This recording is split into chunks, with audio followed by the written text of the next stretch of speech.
A giant blue world suddenly appears beside our planet tonight. It hangs in the sky like a massive twin, close enough that you can see its oceans and clouds with your bare eye. It looks just like Earth. Same size, same shape, same glow. And it is only a few thousand kilometers away. You step outside, look up, and feel your stomach twist. If a second Earth is real, what will it do to our own? Would gravity rip our world apart?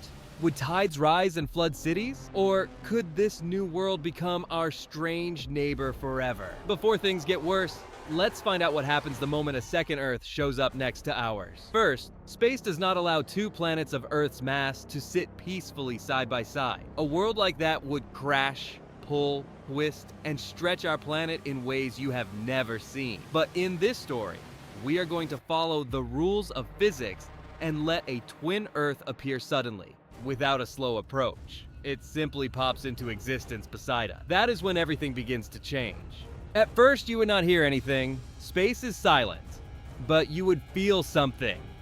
The ground under your feet would shift gently, almost like a tiny tremor. This happens because a second Earth has the same mass as our own. Its gravity would pull on everything here, including you. The pull would be weak at first, but strong enough to make your legs feel heavier for a moment. Most people would stare at the sky in shock. Social media would explode. Every scientist on Earth would be wide awake. Now we need to understand something important. A second Earth would not only affect the ground, it would affect the oceans. Our moon already controls tides even though it is small. But a full-sized Earth floating close to us would be millions of times stronger. Imagine tides rising higher than skyscrapers. Imagine coastlines shifting within hours. Low areas on every continent would sink underwater, and this would be only the beginning. To get why these changes happen, we should look at how planets interact. When two bodies with strong gravity sit near one another, they begin pulling each other out of shape. This stretching is called tidal force. It is the same thing the moon does to Earth, but on a much smaller scale.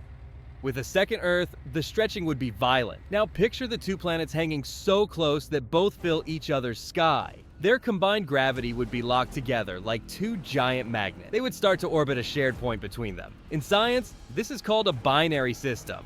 Stars do it all the time. But planets almost never do because the forces involved are too destructive. Right now, scientists on Earth would be running simulations. The first thing they would realize is that our moon is in serious danger. A second Earth would overpower the moon's orbit. The moon could get tugged out of its path, wobble wildly, and then fly toward either planet. Pieces of it might break off, or the whole moon could be captured by the new Earth instead of ours. But the danger does not stop at the moon. Every satellite around Earth would be thrown off its orbit. GPS would stop working. The internet would break.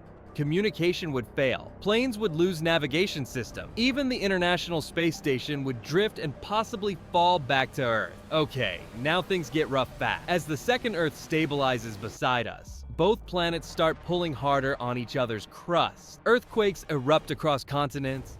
Volcanoes become active, fault lines slip, cities shake. In some places, buildings fall like cards. People would not even know why the sky is bending and the ground is cracking at the same time. But the worst part is what happens deep inside each planet. The core of Earth, which is normally stable, begins to wobble. When the core moves, the planet's magnetic field changes too.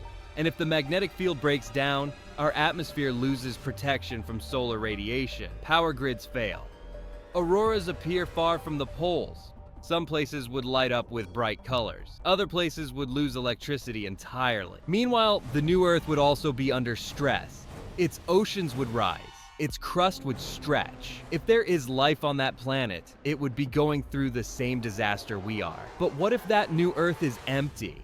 What if no one is living there? What if it is a perfect copy without humans, animals, or cities? That almost makes things worse, because now both planets are just two giant rocks being slowly shredded by gravity. We have reached the point where a sponsor normally appears in videos like this, reminding viewers to protect their digital world while the real world collapses. But since we are staying pure, we will move forward. Now back to the danger. Once both Earths start orbiting each other, their day and night cycles could change. You might see the new Earth rise like a massive blue moon. You might see it set behind the horizon. The sunlight hitting each world would change too. Some places would have strange shadows. Others might experience long hours of darkness or sudden bright flashes when sunlight bounces off the twin Earth's atmosphere. But the biggest threat is still ahead. The two Earths will slowly move closer.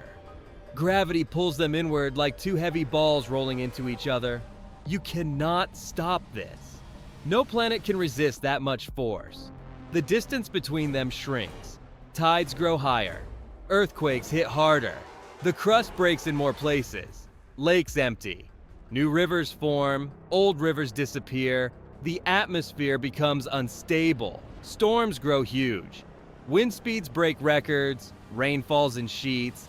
Lightning strikes more often. Scientists would try to warn governments. But there is nothing to fight.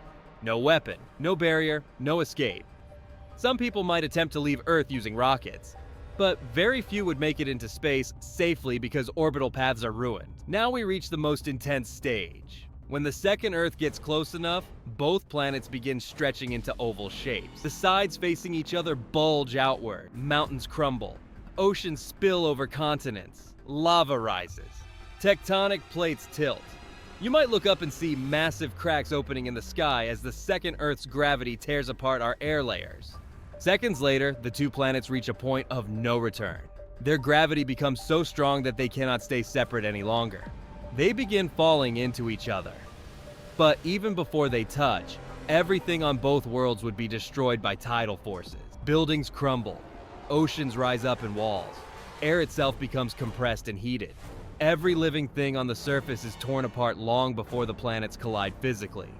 And then, the final moment arrives. The second Earth slams into our planet, but it does not feel like two rocks hitting.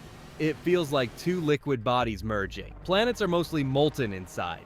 When they collide, their cores melt together into one hot mass. A blast of debris shoots into space. Some of that debris might form a new ring around the merged planet. Other pieces might become new moons. The rest would drift in space as broken fragments. What is left after the collision would not look like Earth. It would be a glowing molten sphere, cooling slowly over millions of years. It might form a new crust someday. It might grow new ocean. Maybe life could appear again far in the future. But our version of Earth would be gone forever. Now, here comes an interesting twist. Scientists believe that something like this may have already happened. One theory says a planet the size of Mars once hit Earth billions of years ago. The debris from that crash formed our moon. So, in a strange way, a second Earth appearing beside us is not impossible. It is just deadly for anyone alive today. But wait. Is there any chance both Earths could survive without merging? Only if they appeared far enough apart to form a stable binary system. They would need to orbit a shared point, called a barycenter, with enough distance to prevent destruction. If that happened, they could become long-term neighbors. In that case, you would wake up every day and see another blue planet in the sky. It would be so big that it would cover half the horizon. Tides would still be stronger than normal, but not world-ending. The moon's orbit would change, but it might settle into a new pattern. Nights would be brighter because sunlight reflecting off the second Earth would glow like a giant lantern. People would study that world closely. Space agencies would send missions. Maybe we would land there someday. Maybe life would exist there too. Maybe we would find forests, oceans, and animals. Or maybe it would be an empty world waiting for us to explore. This is the only peaceful version of the story, but it requires perfect balance.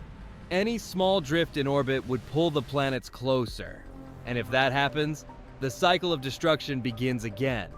So if a second Earth appeared beside us tonight, the truth is simple. It would either destroy us or completely change our future. The sky would never look the same. The tides would never behave the same. And humanity would face the greatest challenge it has ever seen. But that is a story for another day and maybe another Earth.